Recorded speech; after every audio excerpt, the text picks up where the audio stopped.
Thanks.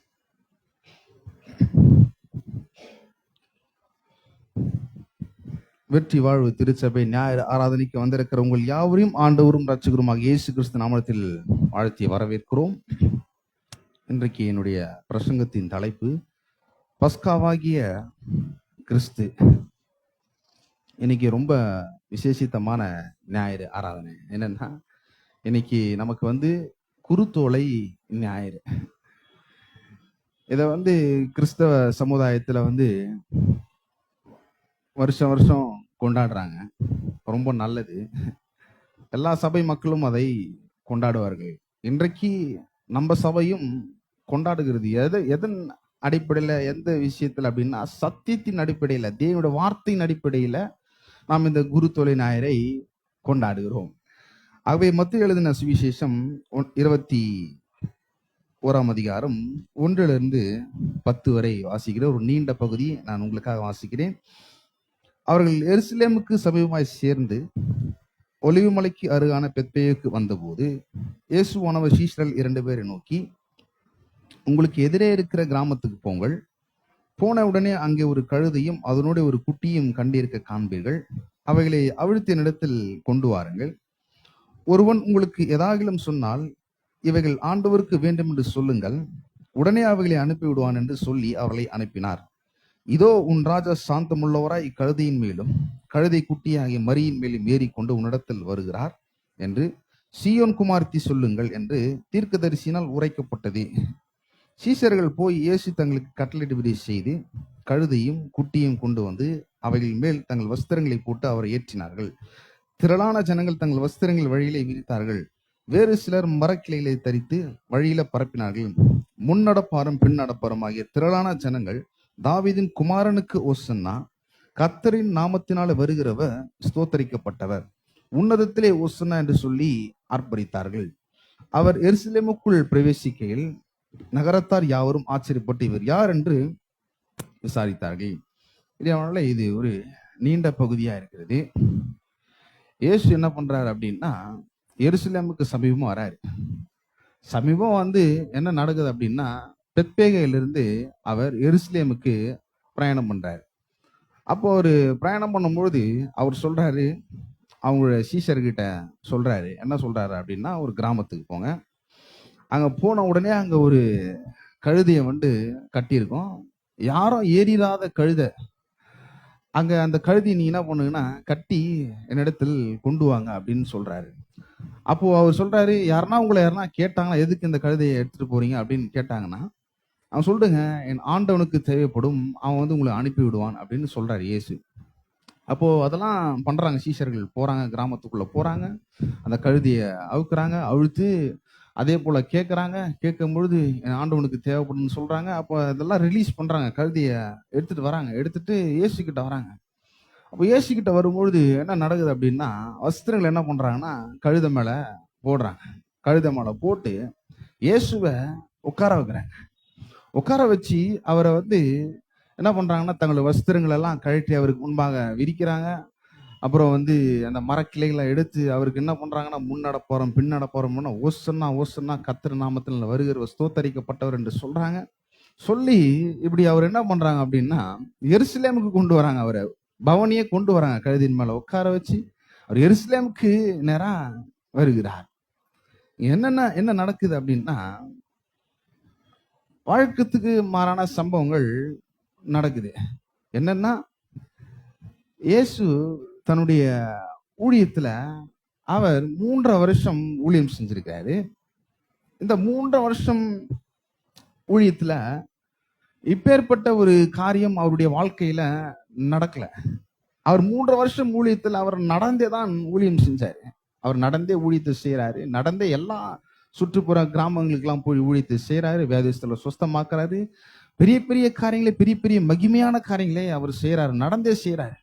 அப்போ இங்க 3 விதமான காரியங்கள் நடக்குது. என்னன்னா, கழுதை மேல ஏத்துறாங்க, வஸ்திரங்களை கழுதை மேல போட்டு அவரை உட்கார வச்சு அவரை என்ன பண்றாங்க அப்படின்னா, ஓசன்னான்னு சொல்றாங்க. அவருடைய ஊழியத்துல, இந்த 3.5 வருஷம் ஊழியத்துல இந்த 3 காரியமே நடக்கவே இல்லை. அவருடைய ஊழியத்துக்கு மாறாக, அந்த சூழ்நிலைக்கு ஏற்ற மாறாக அது நடக்குது. அப்போ இதெல்லாம் பண்ணி அவரை வந்து எருசலேம் நகரத்துக்கு வந்து கொண்டு வராங்க. அப்போ ஏன் வந்து இயேசு வந்து எருசலேமுக்கு வராரு அப்படின்னு நம்ம ஒரு கேள்வி பார்த்தீங்கன்னா, யாத்திராகமும் யாத்திராகமும் 12 யாத்திராகமும் 12 ஒன்றிலிருந்து 3 வரை உங்களுக்காக நான் வாசிக்கிறேன். யாத்திராகமும் 12 1 3. கர்த்தர் எகிப்து தேசத்தில் மோசையும் ஆரோனையும் நோக்கி, இந்த மாதம் உங்களுக்கு பிரதான மாதம், இது உங்களுக்கு வருஷத்தின் முதலாம் மாதமா இருப்பதாக. நீங்கள் இஸ்ரவேல் சபையார் யாவரையும் நோக்கி, இந்த மாதம் 10ஆம் தேதியிலே வீட்டுத் தலைவர் வீட்டுக்கு ஒரு ஆட்டுக்குட்டியாக ஒவ்வொருவரும் ஒவ்வொரு ஆட்டுக்குட்டியை தெரிந்து கொள்ள கடவர்கள். இந்த இந்த சம்பவம் சொல்லப்படுது பாருங்க. என்னன்னா, இஸ்ரவேல் ஜனங்களுக்கு தேவன் ஒரு கட்டளையை நியமிக்கிறார். மோசே கிட்ட, ஆரோன் கிட்ட என்ன சொல்றாருன்னா, 2ஆம் வசனம், இந்த மாதம் உங்களுக்கு பிரதான மாதம், இது உங்களுக்கு வருஷத்தின் முதலாம் மாதமா இருப்பதாக. நீங்கள் இஸ்ரவேல் சபையார் யாவரையும் நோக்கி, இந்த மாதம் 10ஆம் தேதியில் வீட்டுக்கு ஒரு ஆட்டுக்குட்டியாக ஒவ்வொருவரும் ஒவ்வொரு ஆட்டுக்குட்டியை தெரிந்து கொள்ள கடவர்கள். இங்க ஒரு கட்டளையை வந்து கொடுக்கிறாரு. என்னன்னா, அவங்க இஸ்ரவேல் ஜனங்கள் வந்து எகிப்து தேசத்துல அவங்க அடிமைப்பட்டிருக்கிறாங்க. அவங்க அடிமைப்படும் பொழுது அவர்களை தேவன் அற்புத விதமாக அவர்களை வெளியே கொண்டு வரப்போறாரு. எப்படி கொண்டு வரப்போறாரு அப்படின்னா, ஒரு நியமம், ஒரு கட்டளை, ஒரு இயற்கைக்கு அப்பாற்பட்ட விதத்துல ஒரு பலியை தேவன் அங்க செலுத்த வைக்கிறாரு. அங்கதான் அவங்க சொல்ற பாருங்க, வீட்டுக்கு ஒரு ஆட்டுக்குட்டியாக ஒவ்வொருவரும் ஒவ்வொரு ஆட்டுக்குட்டியை தெரிந்து கொள்ள கடவீர்கள். அப்போ இது எதை வெளிப்படுத்துகிறது அப்படின்னா, பலியை வெளிப்படுத்துகிறது. அப்ப இயேசு வந்து என்ன பண்றாரு அப்படின்னா, எருசலேமுக்கு வராரு.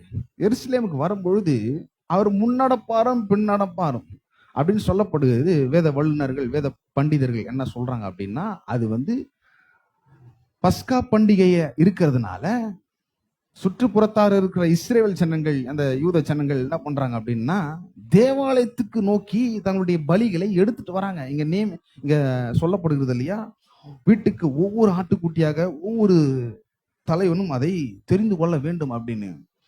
அப்போ அவரு ஊர்வலம் வராரு. அவருடைய பின்னால வந்து கிட்டத்தட்ட ஒரு 2.5 லட்சம் பேர் சொல்றாங்க. அவர் பின்னாடி 2.5 லட்சம் பேர் வராங்க.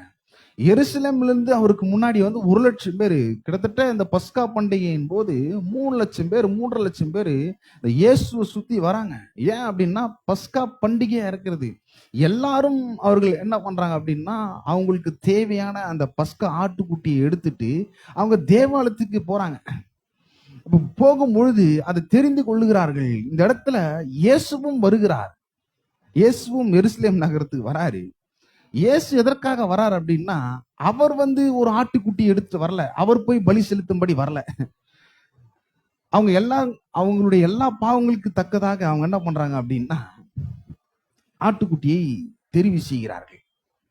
இந்த ஆட்டுக்குட்டியை எப்படி தெரிவு செய்யணும் அப்படின்னா, அவர் சொல்றாரு, இந்த 1ஆம் தேதியில, இந்த 1ஆம் மாதத்துல 15ஆம் தேதியில அது என்ன பண்ணணும்னா, அந்த பஸ்காவை அவர்கள் பலியிட வேண்டும். அப்போ என்ன நடக்குது அப்படின்னா, அந்த 15ஆம் தேதியில பலியிட வேண்டும் அப்படி சொல்ற பொழுது, இந்த 6ஆம் வசனத்தை வாசிக்கிறேன் பாருங்க. யாத்திராகமம் 12:6. அதை இந்த மாதம் 14ஆம் தேதி வரைக்கும் வைத்திருந்து இஸ்ரவேல் சபையின் ஒவ்வொரு கூட்டத்தாரும் சாயங்காலத்தில் அதை அடிக்க வேண்டும்.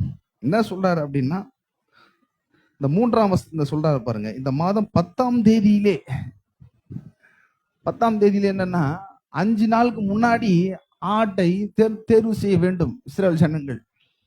அந்த மாதிரி ஆட்டை தெரிவு செஞ்சு 5 நாளுக்கு அப்புறம் அதை என்ன பண்ணணும்னா, நீங்க பலியிட வேண்டும். அப்போ எல்லாருமே என்ன பண்றாங்க அப்படின்னா, தங்களுடைய ஆட்டை சூஸ் பண்ணி பலியிடுறதுக்காக ஒரு 5 நாளுக்கு அப்புறம் அந்த பலியிடுறதுக்காக தேவாலயத்துக்கு அந்த ஆட்டை கொண்டு வருகிறார்கள். அப்ப கொண்டு வரும்பொழுது என்ன நடக்குது அப்படின்னா, அங்க இயேசுவும் வருகிறார். எருசலேமுக்கு வராங்க, அவர் பவனி செல்லுகிறார். அப்போ என்ன நடக்குது அப்படின்னா, இயேசு வந்து ஆட்டுக்குட்டியை எடுத்துட்டு வரல, அவரே தேவாட்டுக்குட்டியா நமக்காக என்ன பண்றாரு அப்படின்னா, எருசலேமுக்கு வருகிறார். நமக்கு நம்முடைய பாவங்களை சுமக்கும்படி, நம்முடைய சாபங்களை சுமக்கும்படி என்ன பண்றாரு அப்படின்னா, எருசலேமுக்குள் அவர் வராரு. அந்த நாள் தான் இந்த குரு துவைலின் நாயராக நம்ம கொண்டாடுகிறோம். இப்ப இயேசு பஸ்காவாக சூஸ் பண்றாரு. இந்த நாள்ல சூஸ் பண்ணி அவரையே ஆசாரியின் முன்பாக நிறுத்த போறாரு. அது இந்த நாள் 5 நாளுக்கு முன்னாடி வர வெள்ளிக்கிழமை போய் அவர் மரிக்க வேண்டும். குட் ஃப்ரைடே வரப்போகுது இல்லையா? அப்போ மரிக்க வேண்டும். அங்க சொல்லப்படுகிறது என்னன்னா, 15ஆம் தேதியில வரை நீங்கள் வைத்திருக்கு அதை பலியிட வேண்டும் அப்படின்னு. அப்போ என்னன்னா, இந்த 10ஆம் தேதியில ஒரு 5 நாள் கேப் இருக்கு பாத்தியா, அந்த கேப்ல தான் இந்த குருத்தோலை ஞாயிறு நமக்கு வருகிறது. சரியான விதத்துல ஒன்றோடு ஒன்று தொடர்புடையதா இருக்கிறது. குருத்தோலை ஞாயிறு, கல்வாரி சிலுவை மரணம், உயிர்த்தெழுதல், அதோடு கூட நாமும் மகிமைப்படுகிறோம். இது எல்லாம் ஒரு சத்தியத்தின் அடிப்படையிலே நடைபெறுகிறது. அப்போ இயேசு தன்னையாகவே அங்க பலியிடும்படி அங்க எருசலேமுக்கு என்ன பண்றாருன்னா, அவரு ஆட்டுக்குட்டியாக வருகிறார். நீங்க யோவான் எழுதின சுவிசேஷத்துல பார்க்கும் பொழுது, யோவான் ஸ்நானகன் என்ன பண்றாரு அப்படின்னா, இயேசு அவர்கிட்ட வராரு ஞானஸ்தானம் எடுக்கும் பொழுது அவர் சொல்றாரு, இதோ உலகத்தின் பாவத்தை சுமந்து தீர்க்கும்படி தேவ ஆட்டுக்குட்டி. இந்த தேவ ஆட்டுக்குட்டி தான் என்ன பண்றாரு அப்படின்னா, அந்த குருத்தோலை ஞாயிறப்போ அவர் என்ன பண்றாருன்னா எருசலேமுக்கு வருகிறார். அப்போ எருசலேமுக்கு வரும்பொழுது என்ன நடக்குது அப்படின்னா, அங்க சொன்னார் இல்லையா, யாரும் ஏறிராத ஒரு கழுதையை அவங்க எடுக்க வேண்டும். நம்ம தமிழ் கலாச்சாரத்துல கழுதனாலே ஒரு ஒரு அவல நிலை பாருங்க. அது மதிக்க மாட்டாங்க. அது ஒரு பொருட்டை என்ன மாட்டாங்க. என்ன சொல்லுவாங்க, ஒரு ஒரு ஒரு டயலாக் கூட இருக்கும் பாருங்க, என்னை பார் யோகம் வரும் அப்படின்னு கூட இருக்கும். ஏன்னா அந்த அந்த அந்த விதத்துல கழுதைய மதிக்க மாட்டாங்க. ஆனா இந்த இஸ்ரேல் தேசத்துல நீங்க பாத்தீங்கன்னா கழுதைக்கு ஒரு மேன்மையான இடம் இருக்கிறது. அது மேன்மையை கருதுவார்கள். இஸ்ரேல் தேசத்துல பாத்தீங்கன்னா, இஸ்ரேல் தேசத்துல குதிரை காட்டிலும் ஒட்டகம் விளையேறப்பட்டது. இந்த ஒட்டகத்தை காட்டிலும் கழுதை விளையேறப்பட்டது. அதை காட்டிலும் இது விளையேறப்பட்டது. ஆகவேதான் என்ன பண்றாங்க இஸ்ரேல் தேசத்துல இந்த யூத ராஜாக்கள், இந்த யூத வம்சத்துல வர ராஜாக்கள் என்ன பண்றாங்க அப்படின்னா, இந்த கழுதிய சூஸ் பண்ணுவாங்க. அவர் பவனி செல்லணும். இஸ்ரேல் ராஜாக்கள் என்ன பண்ணுவாங்கன்னா, அபிஷேகித்து ஜனங்களுக்கு முன்பாக ஊர்வலம் கொண்டு போவாங்க. அப்படி ஊர்வலம் கொண்டு பொழுது எதன் மீது இந்த இஸ்ரேல் ராஜாக்கள் எல்லாம் உட்கார வச்சுட்டு ஊர்வலம் கொண்டு செல்றாங்க அப்படின்னா, கழுதையின் மேல. 1 ராஜாக்கள் 1:33 1 ராஜாக்கள் 1:33 அவர்கள் ராஜாவுக்கு முன்பாக பிரவேசித்த போது ராஜா அவர்களை நோக்கி, நீங்கள் உங்கள் ஆண்டனுடைய சேவரை கூட்டிக் கொண்டு என் குமாரனாகிய சாலமோனை என் கோவேறு கழுதியின் மேல் ஏற்றி அவனை கீகோனுக்கு அழைத்து கொண்டு போங்கள். அங்கே ஆசாரியன் சாதோக்கும் தீர்க்கதரிசியாக நாத்தானும் அவனை இஸ்ரவேலின் மேல் ராஜாவாக அபிஷேகம் பண்ண கடவர்கள். என்ன நடக்குது அப்படின்னா, தாவீது தன்னுடைய மகன் சாலமோனை என்ன பண்றாரு அப்படின்னா, ராஜாவாக அபிஷேகம் பண்ண வேண்டும் அப்படின்னு சொல்றாரு. எதன் மீது உட்கார வச்சுட்டு கொண்டு போறார் அப்படின்னா, கோவேறு கழுதியின் மேல. பாருங்க, இந்த ராஜ வம்சத்தார்கள், ராஜாக்களுடைய பிள்ளைகள் தான் இந்த கழுதையின் மேல ஊர்வலமா வருவார்கள். இஸ்ரேல் ஜனங்களை பொறுத்தவரையும், இந்த யூத ஜனங்களை பொறுத்தவரையும் என்ன நடக்குதுன்னா, கழுதை என்பது அவர்களுக்கு மேன்மையான ஒன்று. வேதத்தின் அடிப்படையில கழுதை என்பது அது ஒரு மேன்மையான ஒரு அடையாளமா இருக்கிறது. நம்ம நினைக்கிறோம், அவரு கழுதுல வந்தாருங்க, அவர் தாழ்மையா வந்தாரு, அவர் சமாதானம் பண்ண வந்தாரு. ஒரு விதத்துல உண்மை, அவர் சமாதானம் பண்ணதான் வந்தாரு, அது உண்மை. ஆனா ஒரு தாழ்மையா வந்தார் என்பது அது சத்தியத்தின்படி, வேதத்தின் அடிப்படை, தேவனுடைய வார்த்தையின் அடிப்படை அதல்ல. அவர் மேன்மையாய் வருகிறார். அவர் தன்னைத்தானே அவர் பலியாக ஒப்பு கொடுக்கும்படி அவர் சந்தோஷமாய் அவர் கல்வாரி சிலுவைக்கு வருகிறார். எப்படி வர்றார் அப்படின்னா, கழுதையின் மேல உட்கார வச்சு அவர் உட்கார வைக்கிறாங்க. அது எதை காண்பிக்கிறது அப்படின்னா, அவர் யூதருடைய ராஜாவாக இருக்கிறார் என்பதை அதை காண்பிக்கிறது. அப்போ அவருக்கு அந்த உட்கார வச்சு அவருக்கு முன்பாக என்ன பண்றாங்க அப்படின்னா, வஸ்திரங்களை அவருக்கு முன்பாக போடுறாங்க. வஸ்திரங்கள் விரிக்கிறாங்க, வஸ்திரங்களை போடுறாங்க. இதெல்லாம் எப்படி நடக்கும் அப்படின்னா, ராஜாக்களுக்கு மட்டும்தான் இப்பேற்பட்ட மேன்மையான காரியங்கள் நடக்கும். இப்போ ஒரு ராஜா கழுதின் மேல வரார் அப்படின்னா, ஜனங்க என்ன பண்ணுவாங்கன்னா, தங்களுடைய வஸ்திரங்களை கட்டி அவருக்கு முன்பாக ஆர்ப்பரிப்பார்கள். என்ன சொல்றாங்க அப்படின்னா, எல்லா அதிகாரமும் எல்லா ஆளுகையும் உமக்கு எங்கள் மீது உண்டு என்பதை அதன் அடிப்படையில் அவர்கள் காண்பிப்பார்கள். 2 ராஜாக்கள் 9:13 2 2 ராஜாக்கள் 9:10. இங்க வந்து எகுவ ராஜாவாக்குறாங்க. அப்போ பாருங்க, எகுவ ராஜாவாக்கி என்ன பண்றாங்க பாருங்க. அப்போது அவர்கள் தீவிரமாய் அவரவர் தங்கள் வஸ்திரத்தை படிகளின் உயரத்தில் அவன் கீழே விரித்து எக்காலம் ஊதி எகு ராஜாவானான் நின்றார்கள். என்ன பண்றாங்க, எகுவ ராஜாவை பண்ணும்பொழுது அவனுடைய வஸ்திரங்கள் என்ன பண்றாங்கன்னா படி மேல போடுறாங்க. போட்டு என்ன பண்றாங்கன்னா உயரத்தில் அவன் கீழே விரித்து எக்காலம் ஊதி எகு ராஜாவானான் நின்றார்கள். இந்த இடத்துல என்ன நடக்குது அப்படின்னா, தன்னுடைய வஸ்திரங்களை அவங்க கழட்டுறாங்க. யூத மக்கள், இந்த பஸ்கா பலியிட வந்த மக்கள், இந்த பஸ்காவுக்காக ஆட்டுக்குட்டியை தேர்வு செஞ்ச மக்கள் என்ன பண்றாங்க அப்படின்னா, அவங்க வஸ்திரங்களை விரித்து இயேசுக்கு முன்பாக அவங்க வஸ்திரத்தை போடுறாங்க. அவங்க என்ன சொல்றாங்க அப்படின்னா, ஆண்டவரே நீர் தான் எங்களுக்கு ராஜாவா இருக்கிறீர், இந்த எங்களுடைய வாழ்க்கை மீது எங்கள் மீது நீர் ஆளுகை செய்யும் அப்படின்றாங்க. அவங்க என்ன சொல்றாங்க அப்படின்னா, இயேசுவை தங்களுடைய வாழ்க்கையில ராஜாவாக அவங்க ஏற்றுக்கொள்ளுகிறார்கள், ராஜாவாக அவர்கள் அபிஷேகம் பண்ணப்படுகிறார்கள், அவங்களே பண்றாங்க.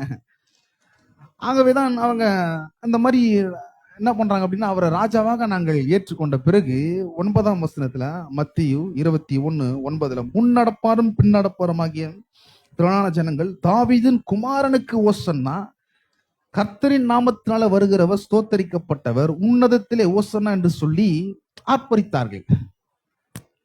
இங்க வந்து தாவீதின் குமாரனே அப்படின்னு வருது. ஆனா யோவானுக்கு எழுதின சுவிசேஷத்துல நீங்க பாத்தீங்கன்னா 12ஆம் அதிகாரத்துல என்ன வருதுன்னா, இஸ்ரவேலின் யூதரின் ராஜாவேன்னு வருது, இஸ்ரவேலின் ராஜாவேன்னு வருது. ஒவ்வொரு மொழிபெயர்ப்புல ஒவ்வொரு வார்த்தைகள் பார்க்கும்பொழுது இதெல்லாம் வெளிப்படுது. என்ன சொல்றாங்க அப்படின்னா, இந்த இடத்துல தாவீதின் குமாரனுக்கு ஓசன்னா அப்படின்றாங்க. அவரை வந்து கழுதையின் மேல தன்னுடைய வஸ்திரத்தை போட்டு உட்கார வைக்கிறாங்க. தன்னுடைய வஸ்திரத்தை வந்து அவருக்கு முன்பாக விரிக்கிறாங்க.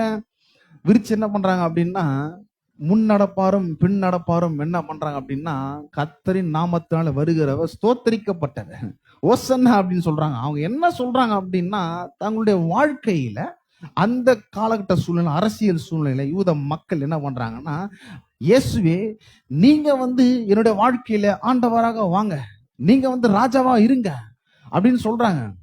இந்த ஓசன்னா என்ற அர்த்தம் என்னன்னா, எபிரேய மொழியில உண்மையாக அது மொழிபெயர்க்கப்பட வேண்டும் எப்படின்னா, கர்த்தாவே எங்களை தயவு செய்து நீ ரட்சியும், இப்பொழுதே ரட்சியும் அப்படின்றாங்க. எதுல இருந்து அவங்களை ரட்சிக்கணும் அப்படின்னா, அந்த காலகட்டத்துல, இயேசு வாழ்ந்த காலகட்டத்துல ரோம அரசாங்கம் தான் ஆட்சி செய்து கொண்டிருந்தது, ரோம அரசாங்கம். அப்போ இந்த யூத இந்த ஜனங்கள் என்ன பண்றாங்கன்னா, ரோம ஆட்சி கீழே இருக்கிறாங்க. இயேசுவும் அது கீழே தான் இருக்கிறாரு, யூத மக்களும் அதனுடைய ஆட்சியின் கீழே தான் இருக்கிறாங்க. அப்போ இது எல்லாம் வந்து அவங்க என்ன நினைக்கிறாங்கன்னா, ஒரு அடிமைத்தனத்துல இருக்கிறாங்க. அவங்க வந்து எப்படி இருக்குன்னா, ரோமரின் அடிமைத்தனத்துல இருக்கிறாங்க. அவங்க தான் கட்டுப்பாடு பண்றாங்க, வரியெல்லாம் வசூல் பண்ணிடுறாங்க, எல்லா பணத்தையும் அவங்க வாங்கிக்கிறாங்க யூதர்கிட்ட இருந்து ரோமர்கள். அது அவங்களுக்கு பிடிக்க மாட்டேங்குது. எந்த விதமான ஒரு சுதந்திரமும் இல்லை, ஒரு சந்தோஷம் இல்லை, ஒரு சட்டத்திட்டு கீழே ஒரு அடைக்கப்பட்ட நிலையில அவங்க இருக்கிற மாதிரி அவங்க வெளிப்படுத்துகிறாங்க. அப்போ அவங்க இந்த யூத ஜனங்கள், இஸ்ரவேல் ஜனங்கள் பாக்குறாங்க, இவர் வந்து அப்பத்து தண்ணீரை வந்து ஆசீர்வதிக்கிறாரு, நல்லா வந்து சாப்பாடு கொடுக்குறாரு, திருப்தி ஆக்குறாரு, அற்புதத்தை செய்யறாரு, அதிசயத்தை செய்யறாரு, எல்லாம் பண்றாரு. இவரை வந்து நம்மளுடைய வாழ்க்கையில ராஜாவாக ஆக்கிட்டா நம்முடைய வாழ்க்கை வந்து வேற மாதிரி போயிடும் அப்படின்னு நினைக்கிறாங்க. அதனாலதான் என்ன பண்றாங்க அப்படின்னா, அவரை வந்து ராஜாவாக ஏற்றுக்கொண்டு என்ன சொல்றாங்கன்னா, கர்த்தரின் நாமத்தினாலே வருகிறவர் ஸ்தோத்தரிக்கப்பட்டவர், தாவீதின் குமாரனுக்கு ஓசன்னா சொல்லும் பொழுது, அந்த அரசியல் சூழ்நிலைக்கு ஏற்றாய் போல, கர்த்தாவே எங்களை இந்த ரோம அரசு கிட்ட இருந்து நீர் எங்களை காப்பாற்றும், எங்களை ரட்சியும், தயவு செய்து ரட்சியும், இப்பொழுது எங்களை ரட்சியும் என்று யூத மக்கள் சொல்லுகிறார்கள். இது எல்லாமே அரசியல் சூழ்நிலைக்கு ஏற்ப நடக்குது அந்த காலகட்டத்துல.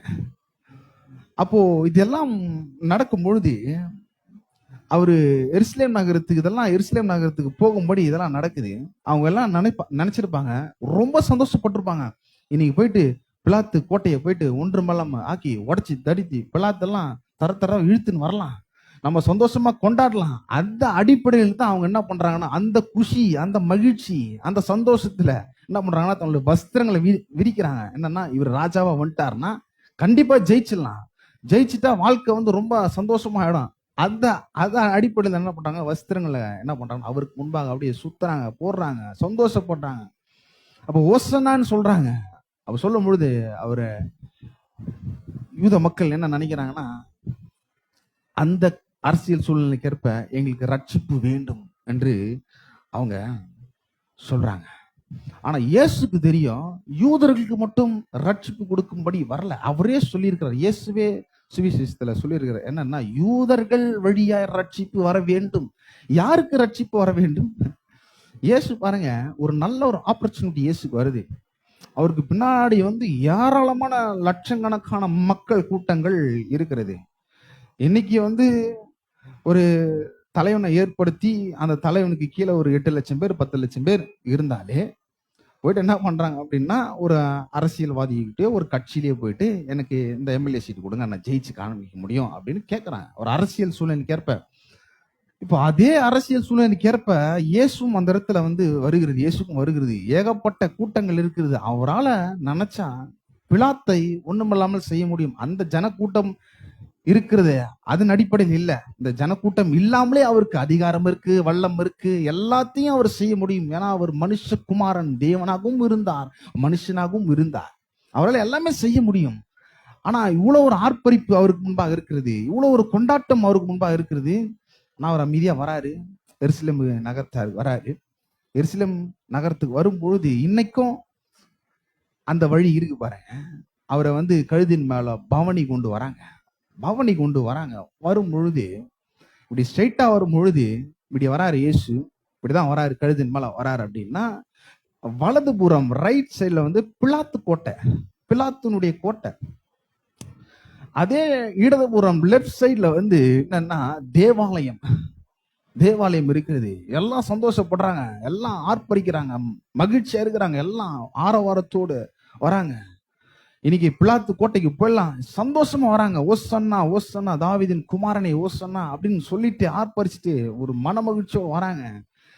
இவரு வலதுபுறம் போவாருன்னு நினைச்சாங்க எல்லாம் யூத மக்களும் இஸ்ரேல் ஜனங்களும். என்ன பண்ணாங்க, இங்க இப்படி இந்த பக்கம் போவார் அப்படின்னு. ஆனா அவரு சைலண்டா என்ன பண்ணார் அப்படின்னா, தேவாலய பக்கம் தன்னுடைய கழுதைய அவர் திருப்பினார்.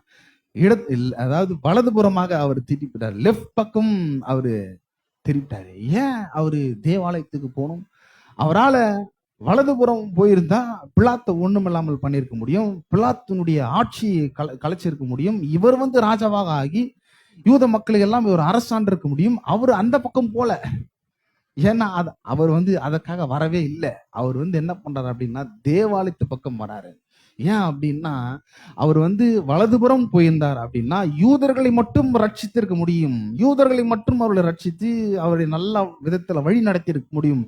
ஆனா அவர் வலது பக்கம் போகாம இடது பக்கம் போனதுனால என்னன்னா, அவர் உங்களையும் என்னையும் நினைச்சுதான் அவர் லெஃப்ட் பக்கம் போனார். ஏன் லெஃப்ட் வந்தார் அப்படின்னா, உங்களை பாவத்திலிருந்து விடுதலையாக்க வேண்டும், அக்கிரமத்திலிருந்து விடுதலையாக்க வேண்டும், தேவனுடைய கோபாக்கினிலிருந்து நம்மளை விடுதலையாக்க வேண்டும், தண்டனையிலிருந்து விடுதலையாக்க வேண்டும், அநியாயத்திலிருந்து விடுதலையாக்க வேண்டும், பிசாசுக்கில் இருக்கிறோம் அவனுடைய வல்லமையை தகர்க்க வேண்டும், அவனை ஜெயிக்க வேண்டும். பிசாசனுடைய வல்லமையிலிருந்து நம்மளை பிடுங்கி கொண்டு தேவனுடைய ராஜ்யத்துல பிள்ளைகளாய் பிறக்கும்படி அவர் என்ன பண்ணார் அப்படின்னா, புறஜாதியார நம்மளை நினைச்சு என்ன பண்ணாருன்னா, அவர் தேவாலயத்துக்கு வராரு. தேவாலயத்துக்கு தன்னைத்தானே பழுதற்ற பலியாக அங்க பஸ்கா ஆட்டுக்குட்டியாக ஆசாரியனுக்கு முன்பாக காண்பிக்கிறார். அவரு எந்த ஒரு பழுதற்றும் பலியும் இல்ல அவரு.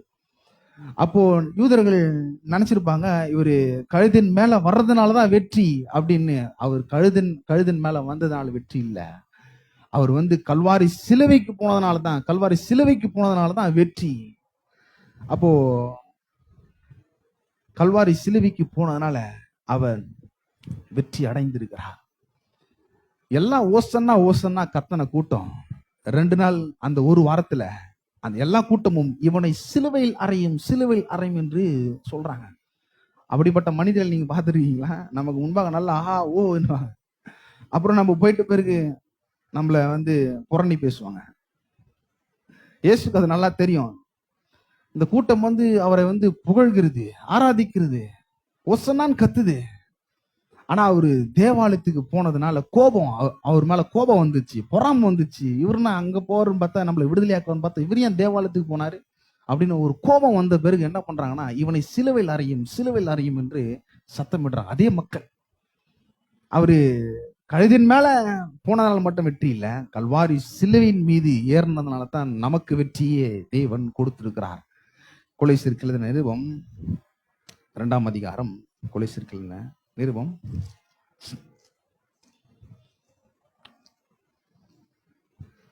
2:14-15 வசனம் வாசிக்கிறேன். நமக்கு எதிரடையாகவும் கட்டளைகளால் நமக்கு விரோதமாக இருந்த கையெழுத்தை குலைத்து அதை நடுல் இராதபடி எடுத்து சிலுவையின் மேல் ஆணி எடுத்து துரைத்தனங்களையும் அதிகாரங்களையும் உரிந்து கொண்டு வெளியரங்கமான கோலமாக்கி அவர்களின் மேல் சிலுவையிலே வெற்றி சிறந்தார்.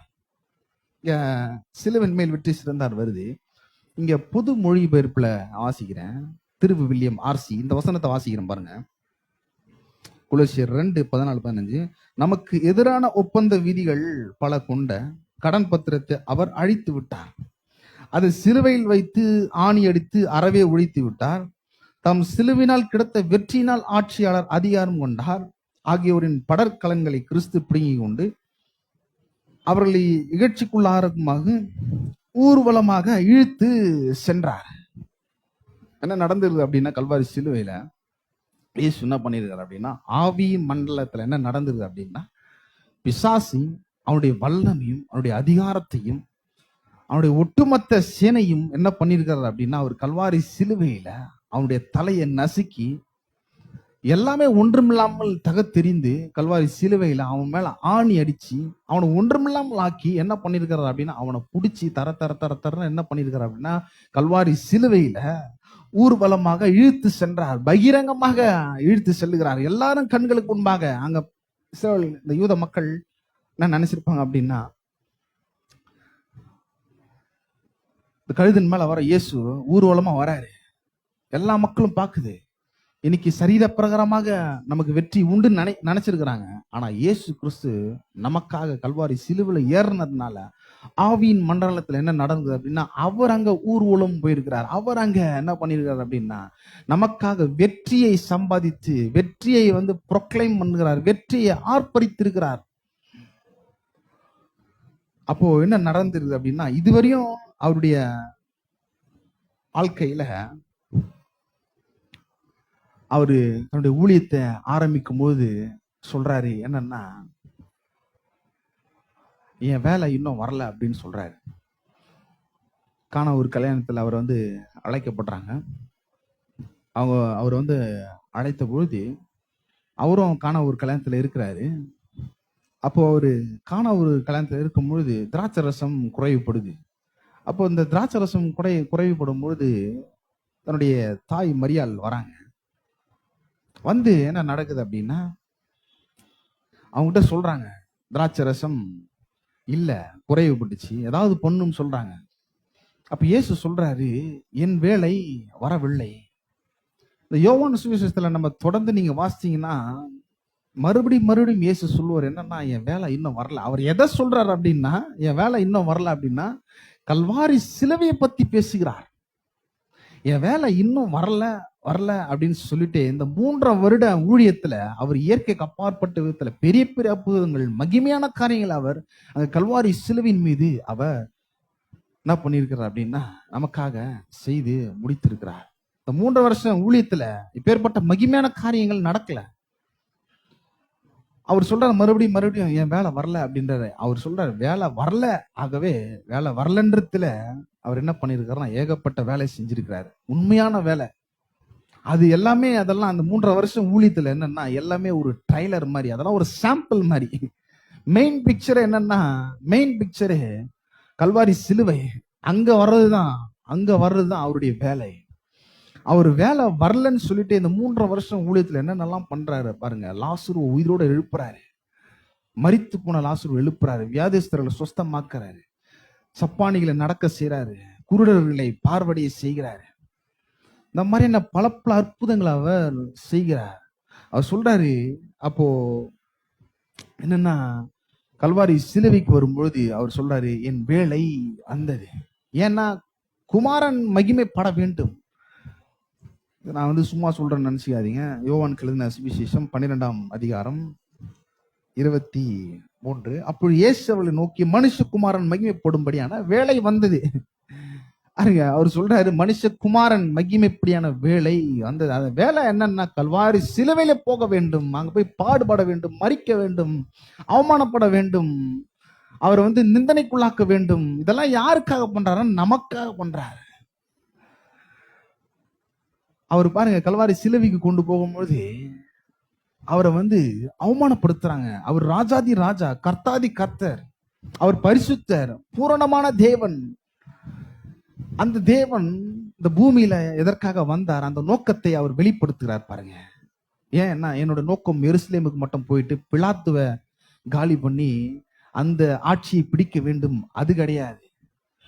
நம்மை நினைவில் கொண்டு என்ன பண்றாரு அப்படின்னு, நம்மை சேற்றிலிருந்து, பாவத்திலிருந்து, அக்கிரமத்திலிருந்து, சாபத்திலிருந்து விடுதலையாக்கும்படியே, இதுதான் தேவனுடைய நோக்கமா இருக்கிறது, பிதாவுடைய நோக்கமா இருக்கிறது. இயேசு என்ன பண்றாரு அப்படின்னா, அதற்காகவே ஒரு வேலையை கொடுத்து அப்பாயிண்ட் பண்ணி, அந்த வேலைக்காகவே இந்த குமாரன் கல்வாரி சிலுவையில மரிக்கும்படியே வராரு. அதனாலதான் சொல்றாரு இந்த இடத்துல, மனுஷகுமாரன் மகிமைப்படும்படியான வேலை வந்தது.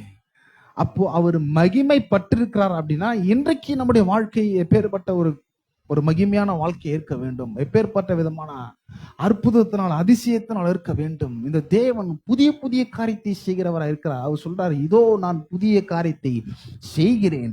அது எப்ப தோன்றும் அப்படின்னா, இப்பொழுதே தோன்றும் என்று சொல்றாரு. நம்முடைய வாழ்க்கையில ஒவ்வொரு நாளும் அவர் புதிய புதிய காரியத்தையும், புதிய புதிய அற்புதத்தையும், மகிமையான காரியத்தையும் செய்ய வேண்டும் என்று தேவன் விரும்புகிறார். அதை நம்ம விரும்பணும். நீங்க பாத்தீங்கன்னா, ஒரு காரியத்தை செஞ்சுட்டு மறுபடியும் அவரு அதே காரியத்தை செய்ய மாட்டாரு. இஸ்ரவேல் ஜனங்களை விடுதலையாக்கி கொண்டு வந்துட்டு செங்கடல்ல 2ஆய் பிளக்கிறாரு. யோர்தானை பின்னிட்டு போக செய்யறாரு. அவங்க நினைச்சிருப்பாங்க, இந்த யோர்தானம் 2ஆ பிளக்கும், நம்ம நடந்து போகலாம். இல்ல, யோர்தானை பின்னிட்டு போக செய்யறாரு. கற்பாறையிலிருந்து தண்ணியை வர வச்சாரு. இஸ்ரேல் ஜனங்களுக்காக புதிய உடன்படிக்கையில தண்ணீரை திராட்சரசமாக மாற்றுகிறார். பாருங்க, மகிமையான காரியத்தை தேவன் செய்கிறார். புதிய புதிய காரியம், புதிய புதிய அற்புதத்தை அவர் செய்கிறவராய் இருக்கிறார். இதெல்லாம் ஏன் செய்யறார் அப்படின்னா, அவர் மகிமைப்பட வேண்டும். இப்போ அவர் கல்வாரி சிலுவையில நமக்காக அவர் மகிமைப்பட்டிருக்கிறார். அப்போ இன்றைக்கு நம்முடைய வாழ்க்கை எப்பேற்பட்ட விதமான மகிமையினால, அற்புதத்தினால, அதிசயத்தினால் நிறைந்திருக்க வேண்டும். நம்ம தான் இந்த சத்தியத்தின் அடிப்படையில சரியான விதத்துல குரு தோலை ஞாயிறை நாம் அனுசரிக்கிறோம், நம்ம கொண்டாடுறோம் இதை சரியான விதத்துல. ஏன்னா நமக்காக அவர் போய் பாடுபட போறார், சாக போறார், மரிக்க போறார், பாவத்திலிருந்து விடுதலையாக்க போறார். ஒரு தேவாட்டு குட்டியாக அவர் வருகிறார். ஆகவே சரியான விதத்துல குரு தொலையை ஏன் நம்ம கொண்டாடுறோம், எதன் அடிப்படையில் நம்ம கொண்டாடுறோம் அப்படின்னா, கல்வாரி சிலுவையின் அடிப்படையில வெளிப்படுத்தல் விசேஷம் 7ஆம் அதிகாரம், வெளிப்படுத்தல் 7:9-10 நான் வாசிக்கிறேன். 9:10. இவைகளுக்கு பின்பு நான் பார்த்தபோது, இதோ சகல ஜாதிகளிலும், கோத்திரங்களிலும், ஜனங்களிலும், பாஷைக்காரர்களிலும் இருந்து வந்ததும் ஒருவனும் எண்ணக்கூடாததுமான திரளான கூட்டமாகிய ஜனங்கள் வெள்ள அங்கிகளை தரித்து தங்கள் கைகளில் குருத்தோல்களை பிடித்து சிங்காசனத்திற்கு முன்பாகவும் ஆட்டுக்குட்டியானவருக்கு முன்பாகவும் நிற்க கண்டேன். அவர்கள் மகா சத்தமிட்டு, ரட்சிப்பின் மகிமை சிங்காசனத்தின் மேல் வீற்றிருக்கிற எங்கள் தேவனுக்கும் ஆட்டுக்குட்டியானவருக்கும் உண்டாவதாக என்று ஆர்ப்பரித்தார்கள். இன்றைக்கு நம்ம ஆர்ப்பரிக்க வேண்டும். தேவன் அதை விரும்புகிறார். நம்ம புலம்பக்கூடாது, எனக்கு இது கிடைக்கல, எனக்கு இந்த பிரச்சனை இருக்கு, எனக்கு எதை நடக்க மாட்டேங்குது, வர சர்ச்சைக்கு வரேன், எல்லா கூட்டத்துக்கும் அட்டன் பண்றேன், எந்த நன்மையும் வர மாட்டேங்குது, வாழ்க்கையில உயர மாட்டேங்குது, ஒரே புலம்பலா இருக்கு, குடும்பத்துல பிரச்சனையா இருக்கு. ஏன் அப்படின்னா, நம்ம எதை மகிமைப்படுத்துகிறோம்? நம்முடைய பிரச்சனைகளையா, சூழ்நிலைகளையா, கையில என்ன இருக்கு, பாக்கெட்ல என்ன இருக்கு, இது ஒரு பெரிய பிரச்சனை, இது அதெல்லாம் பார்க்க கூடாது. ஆனா இந்த வசனம் சொல்லுறது பாருங்க, அவர்கள் மகா சத்தமிட்டு, ரட்சிப்பின் மகிமை சிங்காசனத்தின் வீற்றிருக்கிற எங்கள் தேவனுக்கும் ஆட்டுக்குட்டியானவருக்கும் உண்டாவதாக என்று ஆர்ப்பரித்தார்கள். இனிமே நம்ம புலம்ப கூடாது, ஆர்ப்பரிக்க வேண்டும். கல்வாரி சிலுவையில அவர் அங்க நன்மைகளை செய்திருக்கிறார். அந்த நன்மைகளை நாம் எடுக்க வேண்டும். நமக்காக அவர் பாடுபட்டு மரித்து மகிமைப்பட்டு ஆசீர்வாதங்களை நமக்கு கொடுத்திருக்கிறார். அந்த ஆசீர்வாதத்தையும் அந்த மகிமையும் நாம் விரும்ப வேண்டும். விரும்பி அதை நாம் எடுக்க வேண்டும். எடுத்து ஒவ்வொரு நாளும் பேச வேண்டும். புலம்ப கூடாது, எனக்கு இது இல்லை அது இல்லை அப்படின்னு. நீ பார்த்தீங்கன்னா யோவானுக்கு எழுதின சுவிசேஷம் 5ஆம் அதிகாரத்துல உங்களுக்கு எல்லாருக்கும் இந்த ஸ்டோரி நல்லா தெரியும். யோவானுக்கு எழுதின சுவிசேஷம் 5ஆம் அதிகாரத்துல 5ஆம் வசனம் வாசிக்கிறேன். யோவான் 5:5. 38 வருஷம் வியாதி கொண்டிருந்த ஒரு மனுஷன் அங்கே இருந்தான். என்னன்னா, இந்த எபிரேய பாஷையில பெதஸ்தா எனப்பட்ட ஒரு குளம் இருக்குது. அங்க வருஷம் தேவதூதன் வந்து கலக்குவாங்க. அப்ப கலக்கும் பொழுது யாரெல்லாம் வியாதிக்காரரா இருக்கிறாங்களோ அங்க போய் முதல்ல இறங்கும் போது அவங்க வந்து சொஸ்தம் அடைஞ்சிருவாங்க. இவன் என்ன பண்ணிருக்கிறான் அப்படின்னா 38 வருஷமா வெயிட் பண்றான். இப்போ இறங்கணும் அதை வந்து சுகமாகணும் அப்படின்னு. அப்ப அந்த இடத்துல இயேசு வராரு. இயேசு வந்து கேட்கிறாரு பாருங்க, 6ஆம் வசனத்துல, படுத்திருந்த அவனை இயேசு கண்டு அவன் வெகு காலமாய் வியாதிஸ்தன் என்று அறிந்து அவனை நோக்கி சொஸ்தமாக வேண்டும் என்று விரும்புகிறாயா என்று கேட்டார். அவர் என்ன கேட்கிறாரு அப்படின்னா, விரும்புறீங்களா? இன்னைக்கும் இயேசு நம்மளை பார்த்து ஆவியானவர் கேட்கிறாரு என்னன்னா, நன்மையான காரியங்கள், மகிமையான காரியங்கள், அற்புதமான காரியங்களை கல்வாரி சிலுவையில், ஆசீர்வாதமான காரியங்களை கல்வாரி சிலுவையில நான் செஞ்சு முடிச்சிருக்கிறேன். அதை நீங்க விரும்புறீங்களா? அதை எடுக்கணும்னு விரும்புறீங்களா? அதை நாம் விரும்ப வேண்டும். அவர் செஞ்சு முடிச்சிருக்கிறாரு. இங்க வந்து அந்த 38 வருஷங்க வியாதி இருக்கிறது, 38 வருஷம் பாடு இருக்கிறது. அவன்கிட்ட வந்து கேட்கிறாரு, நீ விருப்பப்படுறேன்னு கேட்கிறாரு. அவன் என்ன சொல்லியிருக்கணும்? ஆமா ஆண்டவரே, நான் விருப்பப்படுறேன்னு சொல்லியிருக்குமா இல்லையா? அவன் சொல்றான் பாருங்க, அதற்கு வியாதிஸ்தன், ஆண்டவரே, தண்ணீர் கலக்கப்படும் போது என்னை குளத்தில் கொண்டு போய் விடுகிறதற்கு ஒருவன் இல்லை, நான் போகிறதுக்குள்ளே வேறொருவன் எனக்கு முந்தி இறங்கி விடுகிறான் அப்படின்னா புலம்பனான் பாருங்க. 38 வருஷமா அவன் வந்து சொஸ்தமாக வேண்டும் என்று அவன் விரும்பி இருக்கணும். விரும்பாமலே அவன் அங்கேயே உட்கார்ந்து இருக்கிறான். அங்கேயே உட்கார்ந்து எந்த ஒரு விருப்பமே இல்லாம அங்கே இருக்கிறான். ஆனா இயேசு சொல்றாரு, நீ விரும்புறாயான்னு தான் கேட்கிறாரு.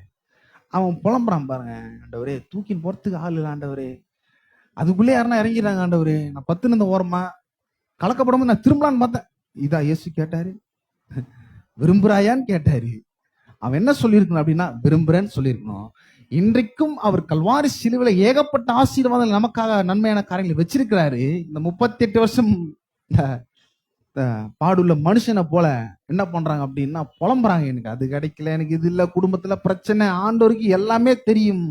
அவர் சகலத்தையும் ஆளுகிறவர், அவர் ராஜாவா இருக்கிறார், அவர் சர்வ ஞானி. அவர் வேதம் சொல்வது, தாயின் கர்ப்பத்திலே நம்ம தோன்றதுக்கு முன்பாகவே அவர் எல்லாவற்றையும் அவர் அறிந்திருக்கிறார். நம்ம நினைக்கிறோம் நம்மளோட வாழ்க்கை எங்க போக போகுதுன்னு தெரியலையே, ஆண்டவரே, வர சர்ச்சைக்கு தான் வரேன், நல்லா பாட்டு பாடுறேன், எல்லா மீட்டிங்லும் வந்து அட்டென்ட் பண்றேன், எந்த நன்மையான காரியம் நடக்கலையா ஆண்டவர்? ஆண்டவர் இதே எங்க கேட்கிறாரு. அவர் வேற காரியத்தை எதிர்பார்க்கிறார் நம்ம கிட்ட.